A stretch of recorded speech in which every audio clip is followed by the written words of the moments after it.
Hola, ¿qué tal? Bienvenidos todos. Vamos a esperar a que se conecte más gente. Mientras tanto, les quiero contar que estoy muy contenta porque el día de ayer, yo sé que todos estamos pensando un poco en fútbol y quizás algunos de ustedes se han perdido esta muy buena noticia. Liliana Colancia, escritora boliviana, ganó el premio de narrativa breve Ribera del Duero, que se entregó el día de ayer en Madrid. Y hoy va a estar Liliana con nosotros conversando un rato, contándonos un poco de su obra ganadora, que es Ustedes brillan en lo oscuro. Este premio es uno de los premios más importantes de narrativa breve de habla hispana y lo ha ganado antes Samantha Schweblin con Siete casas vacías, Guadalupe Nettel, Marco Giral Torrente, Antonio Ortuño, en fin. Entonces es un honor para mí que Liliana pueda conversar un ratito con nosotros y que nos cuente un poco de este libro que va a salir publicado por la editorial Páginas de Espuma en mayo. El 11 de mayo ya va a estar en físico, va a estar también en digital, en audio. Que se una a esta conversación y que todos la conozcan un poco más, aunque seguro muchos de ustedes siguen su obra. Vamos a esta. No llego a verla.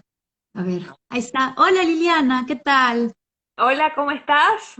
Liliana, mucho gusto y felicidades por el premio. Para mí es un placer tenerte aquí y que la comunidad de Leer es Bonito te conozca un poco más. Muchísimas gracias.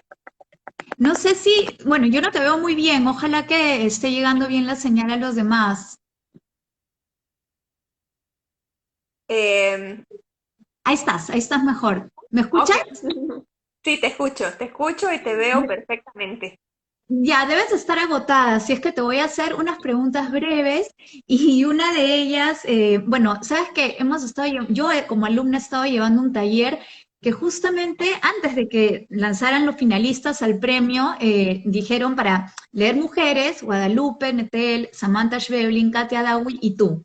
Entonces, todos en la clase estábamos muy emocionados de que haya sido nominada como finalista para el premio. Leímos La Ola. Ujú. Y quería preguntarte un poco de estas oposiciones con las que tú trabajas, un poco el pasado, el presente, ¿no? Este tiempo del que hablas, que aparecen, ustedes brillan en lo oscuro, el tiempo humano versus el tiempo de la Tierra, ¿no? Geológico. Trabajas mucho con oposiciones. ¿Esto es deliberado o cómo va apareciendo en tu escritura? Gracias por la pregunta y gracias también por la invitación a estar aquí. Me gustan cuentos que tengan matices, que tengan varios tonos, ¿no? Que tengan luces y también sombras. En ese Ujú. sentido, la literatura igual nos permite ese tipo de contrastes, de mirar lo macro versus lo pequeño, lo ínfimo, lo casi invisible, ¿no? Y eh, en mi escritura trato de mezclar este tipo de elementos y creo que un aspecto del libro que presenté para el concurso es justamente ver cómo los tiempos pueden coincidir o están coincidiendo todo el tiempo están coincidiendo, ¿no? Por ejemplo, cómo el presente en realidad está poblado de fantasmas, está poblado de las Ujú. ruinas de otras épocas, está poblado de hechos históricos que todavía nos marcan, que todavía dejan su herida en el presente, pero de la misma forma el presente tiene ya ese margen, ese germen, quiero decir, del futuro, ¿no? Entonces, en mis cuentos trato de hacer colapsar o de coincidir, si quieres llamar, distintas temporalidades, porque nos movemos en una serie eh, Dimensiones. de dimensiones, es verdad, o de estratos, ¿no? Es muy loco pensar que estamos caminando sobre una serie de estratos geológicos, digamos, de la vida del planeta que representan millones de años de una historia que está borrada, ¿no? Y de la que sabemos casi nada. que podemos imaginarla a través de la ficción, podemos tratar de recuperarla a través de la ciencia, pero que continúa siendo un misterio, ¿no? Un Entonces, enigma. Ujú.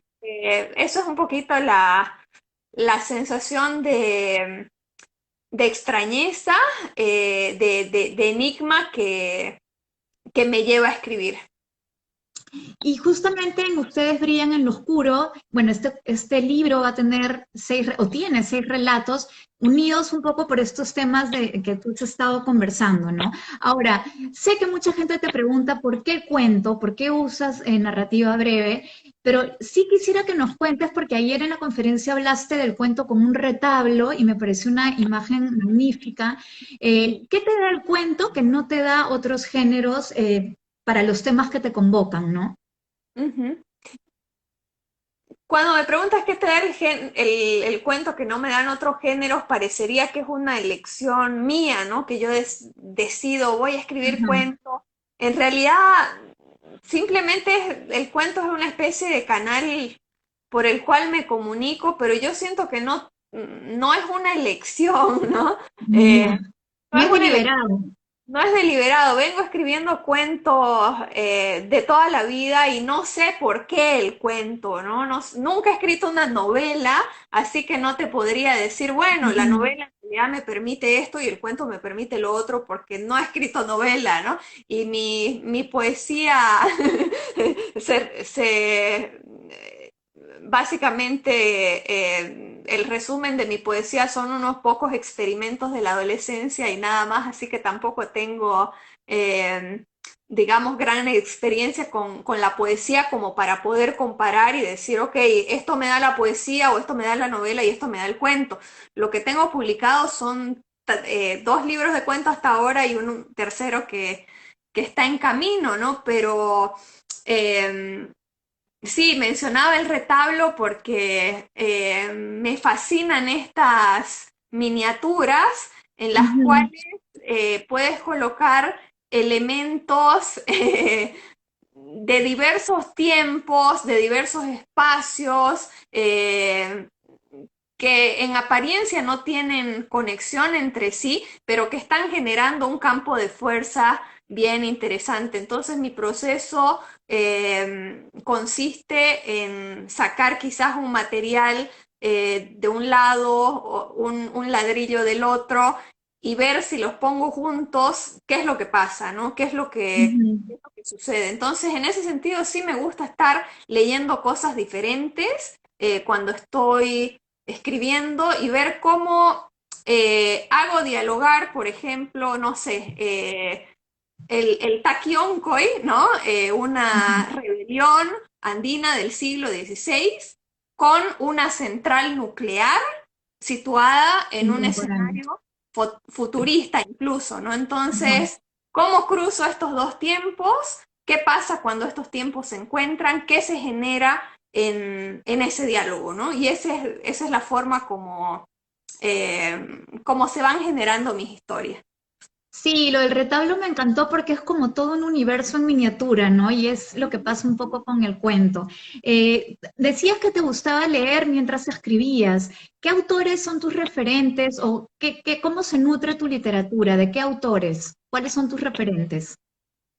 Para este libro estuve leyendo los cuentos de Amparo Dávila, una autora de horror y de lo extraño de México, de fines de que publicó, empezó a publicar a fines de los años 50, eh, y que tiene sobre todo un par de cuentos bien breves, Alta Cocina y Tiempo Destrozado, que fueron el sedimento que está detrás de un cuento mío Ujú. que se llama La Deuda. Después eh, hay otro cuento de mi libro, Los Ojos Más Verdes, que es una especie de diálogo también con Silvina Ocampo. Después Ujú. hay una escritora haitiana que se llama Mary Vieux Chauvet, que tiene una novela titulada Amor, eh, cuyo abordaje de las tensiones raciales en Haití me parece brillante y que también me estuvo dando vueltas porque el tema del racismo es un tema que permea todas nuestras Ujú. relaciones sociales en América Latina. Esa autora estuvo presente, pero también autores de ciencia ficción como Miguel Esquirol, un escritor boliviano que tiene una novela corta o cuento largo, como quieras llamarlo, El cementerio de elefantes, que mezcla tradiciones andinas con una idea del futuro en el que las personas se colocan prótesis e implantes para trabajar, que esa fue la base también Mm. de uno de mis cuentos, o la obra del escritor argentino de ciencia ficción Rafael Pinedo, que imagina un futuro, pero en el que no hay tecnología, sino que más bien la civilización ha sido reducida a escombros y hay clanes primitivos que están comenzando de nuevo, ¿no? Entonces, estas son algunas de las obras narrativas que Ujú. estaban rondando, pero también había otro tipo de obras que me daban ideas, ¿no? Por ejemplo, leí mucho Historia del Arte de Teresa Gisbert. Me interesaba, por ejemplo, cómo ella analiza estos cuadros del siglo XVIII en Bolivia, que tienen iconografía cristiana, católica, ¿no? La imagen de la Virgen, por ejemplo, pero que al ser pintados estos cuadros por artistas indígenas, ellos las arreglan para esconder eh, cultos a la Pachamama dentro de Qué esta maravilla. imagen, ¿no? Por ejemplo, la Virgen, Sí. la Virgen María está pintada en esta forma de cono que remite a la montaña como deidad andina, ¿no? Entonces es Ujú. una Virgen montaña y que está, eh, por un lado, hablando de la iconografía cristiana, pero a la vez está apuntando a las tradiciones indígenas, ¿no? Entonces, esas cuestiones también me estaban dando vueltas en la escritura y aparecen en algunos de los cuentos. Y en este caso, bueno, Perú y Bolivia se parecen mucho, ¿no? Bueno, todos, el sincretismo religioso, que al final termina siendo un misterio muy grande para nosotros, ¿no? Yo quería preguntarte, ¿cuándo descubres que quieres escribir? ¿Y, y qué aporta la literatura en tu vida como lectora? Eh, Toda mi vida ha estado marcada por la lectura y la escritura.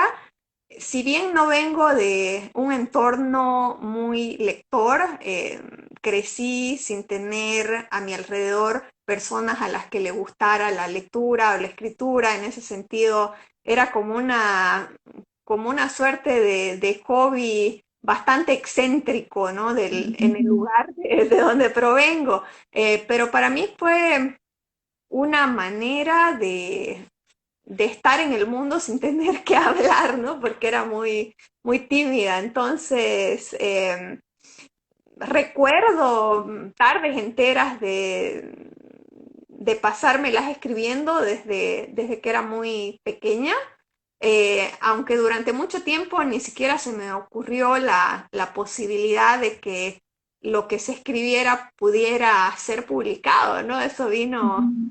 un poco después, pero siempre tuve esta conexión muy caótica con la lectura, ¿no? Justamente al no venir de un entorno, no sé, con bibliotecas muy variadas o con mucho acceso a la lectura, eché mano de todo lo que podía y en ese sentido mi educación como lectora ha sido increíblemente heterogénea, ¿no? Desde Ujú. enciclopedias sobre hechos paranormales hasta, no sé, revista como Conozca Más, hasta libros muy raros por casualidad estaban en casa de mis padres, como La lengua de Adán, que es un tratado de protolingüística del siglo XIX con unas teorías muy locas acerca de que la primera lengua en el mundo fue la aymara, ¿no? Que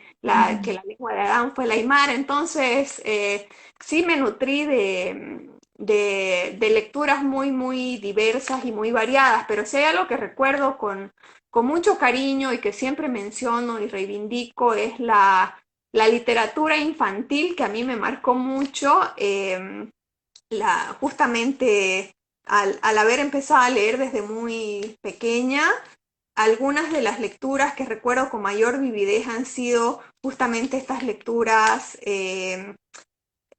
estas obras de autoras, sobre todo mujeres, para niños y para adolescentes, ¿no? Siempre menciono a Elsa Bornemann, autora de Queridos Monstruos, o a Selva Lagerlöf, autora de El maravilloso viaje de Nils Holgersson. Más adelante me impresionó mucho, no es necesariamente una autora juvenil, pero la obra de Charlotte Brontë, ¿no? Fue también mi conexión con esta literatura gótica, la obra de Stevenson. Entonces, sí, muchas de esas lecturas tempranas dejaron una huella muy profunda en mi sensibilidad lectora, ¿no? Sí, bueno, de todas maneras la literatura y cuando somos niños nos da la posibilidad de vivir destinos que no nos pertenecen, ¿no? Que no han sido elegidos y no nos han tocado y en ese sentido cumple una función brillante, ¿no? Porque nos permite tener una doble vida, por decirlo de alguna manera.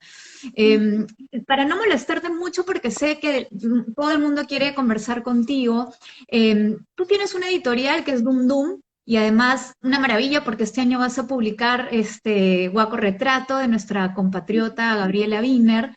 Y además eres una escritora que ha publicado con editoriales independientes, lejos de querer además seguro de ser tentada por editoriales transnacionales o grupos muy grandes. Y quiero que cuentes tu experiencia brevemente porque va a servir para muchos chicos jóvenes que quieren escribir y que solo apuntan y creen que el mundo se cierra, el mundo literario se cierra con oportunidades con editoriales transnacionales, ¿no? Entonces, cuéntanos un poco tu experiencia, qué te ha dado a ti poder publicar en editoriales independientes. Toda mi vida he publicado con editoriales independientes pequeñas y grandes, bueno, todo lo grande que puede ser una editorial independiente, ¿no? Pequeñas, medianas y relativamente grandes. Ujú. Y mi experiencia en todos los casos ha sido muy positiva. Solo tengo eh, cosas buenas para decir de esta relación, ese trabajo de hormiga, ese interés intenso en leer obras de escritores emergentes, ese interés también por mirar al pasado y recuperar obras de otras épocas. Es una característica que yo aprecio y valoro muchísimo de las editoriales independientes, ¿no?